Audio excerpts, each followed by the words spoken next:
एक तालाब था। महात्मा बुद्ध और उनके सभी शिष्य तालाब के पास आकर रुक गए।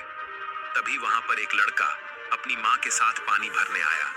उस लड़के की नजर महात्मा बुद्ध पर पड़ी। वो महात्मा बुद्ध को पहले से ही जानता था। वह जानता था कि महात्मा बुद्ध बहुत ज्ञानी है और वो सभी के प्रश्नों का उत्तर देते। वह तुरंत ही महात्मा बुद्ध के पास पहुंचा।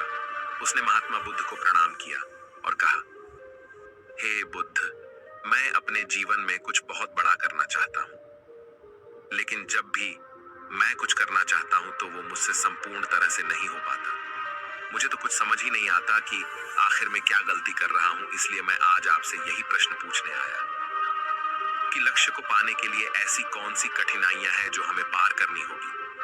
महात्मा बुद्ध उस लड़के को देखकर मुस्कुराने लगे और उस लड़के से कहते हैं, जब तक तुम अपने लक्ष्य की ओर कदम नहीं बढ़ाओगे, तब तक सफलता से जुड़ा हुआ हर एक प्रश्न, हर एक उत्तर अधूरा है। महात्मा बुद्ध इतना कहकर अपने सभी शिष्यों के साथ वहां से आगे की ओर चल पड़े। वो लड़का भी अपनी माँ के साथ वापस अपने घर लौट आया।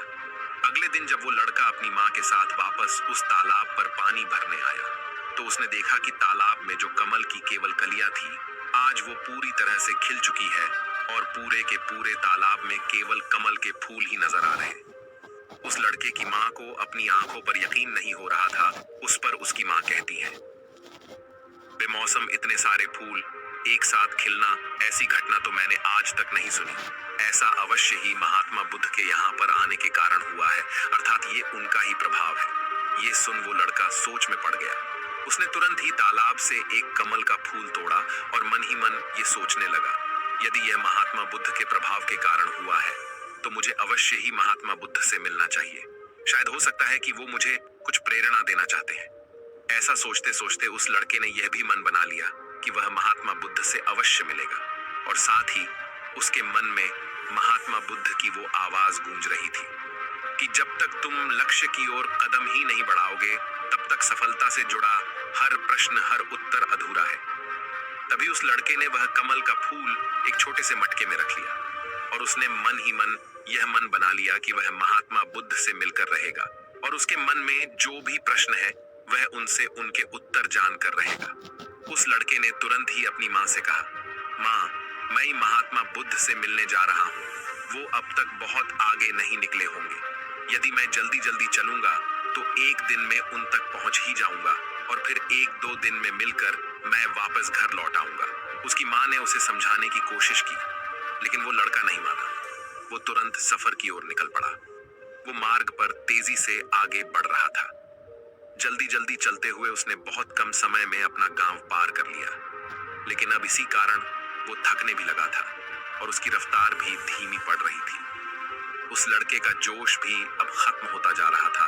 धीरे धीरे चलते चलते वह जंगल के रास्ते आ पहुंचा और जंगल को देखकर उसके मन में एक डर उत्पन्न हुआ। उसने सोचा कि मैंने आज तक कभी जंगल पार नहीं किया है और इस जंगल में तो कई जंगली जानवर भी हैं। यदि मैं रास्ता भटक गया तो मैं महात्मा बुद्ध तक कभी नहीं पहुंच पाऊंगा, और यदि मैं किसी गलत रास्ते पर चला गया तो मुझे कम से कम 2 दिन और लगेंगे महात्मा बुद्ध तक पहुंचने के लिए, और यदि वो मुझसे बहुत आगे निकल गए तो मुझे बाकी रास्ते भी पता नहीं चल पाएंगे और फिर मैं उनसे कभी नहीं मिल पाऊंगा। वो लड़का इसी सोच विचार में पड़ा हुआ था। तभी उसने देखा कि उसी रास्ते से एक घुड़सवार आ रहा था। लड़के ने उस घुड़सवार से कहा, भाई, मुझे जंगल पार करवा दीजिए। मुझे महात्मा बुद्ध से मिलना है। मुझे ये कमल उन्हें देना है। क्या आप मुझे जंगल पार करवा सकते हैं? इस पर सवाल कहता है, बेटा देखो, मैं तुम्हें ले तो नहीं जा सकता, लेकिन मैं तुम्हारी मदद जरूर कर सकता हूँ। यदि तुम चाहो तो ये कमल वाला मटका मुझे दे दो, मैं इसे महात्मा बुद्ध तक पहुंचा दूंगा। उस घुड़सवार की यह बात सुनकर वो लड़का एक बार फिर से सोच विचार में पड़ गया और सोचने लगा, यदि मैं पैदल जाऊंगा तो मुझे बहुत समय लग जाएगा और पता नहीं मैं महात्मा बुद्ध तक पहुंच भी पाऊंगा या नहीं। अगर मैं ये कमल वाला मटका घुड़सवार को दे देता हूं तो ये घुड़सवार घोड़े से बहुत जल्दी महात्मा बुद्ध तक पहुंच जाएगा और उन्हें यह कमल जरूर दे देगा। इससे मेरा काम भी आसान हो जाएगा और मेरा काम बहुत जल्द पूरा भी हो जाएगा।